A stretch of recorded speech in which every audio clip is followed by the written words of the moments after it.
Dans un contexte mondial marqué par la recomposition des chaînes de valeur et la recherche de souveraineté économique, l'investissement dans les productions locales apparaît comme un enjeu stratégique majeur pour l'Afrique. Aujourd'hui encore, le continent reste fortement dépendant des importations de produits finis, malgré d'importantes richesses en matières premières. Selon plusieurs estimations de la Banque mondiale, la part de l'industrie manufacturière dans le PIB africain demeure relativement faible, autour de 11 à 13% en moyenne, un niveau jugé insuffisant pour soutenir une transformation structurelle profonde de l'économie.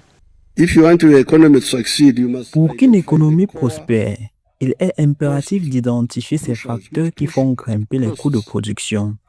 Et le transport en particulier, le transport ferroviaire et fluvial.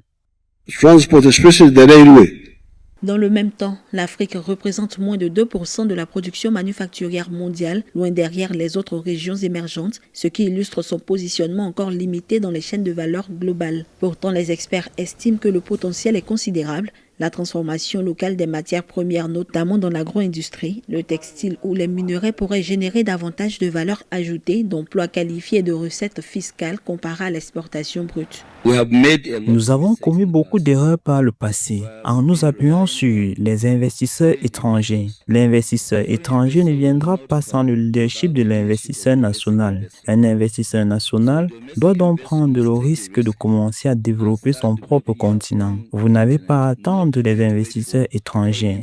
Les investisseurs étrangers ne viendront que lorsque la situation sera prometteuse et favorable. Autre donnée révélatrice, environ 60% de la main-d'œuvre africaine travaille encore dans l'agriculture ou les secteurs à faible productivité, qui ne représentent qu'environ 20% du PIB selon des analyses économiques récentes. Face à cette situation, plusieurs initiatives émergent. La zone de libre-échange continentale africaine vise à stimuler le commerce intra-africain et l'industrialisation. Par ailleurs, certains pays investissent dans des zones industrielles et des chaînes de transformation locales, notamment dans l'agroalimentaire et le textile.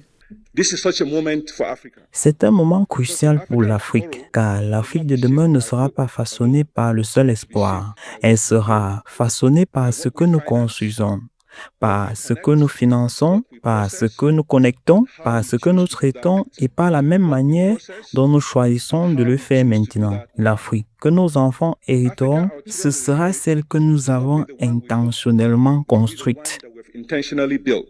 Malgré ces contraintes, la dynamique semble engagée. Des analyses soulignent que le développement industriel africain pourrait s'accélérer à travers une meilleure intégration aux chaînes de valeur mondiales et une montée en gamme de la production locale. Au-delà de l'économie, l'enjeu est aussi stratégique. Pour de nombreux observateurs, la capacité de l'Afrique à transformer localement ses ressources conditionnera sa souveraineté économique, sa création d'emplois et son poids futur dans l'économie mondiale.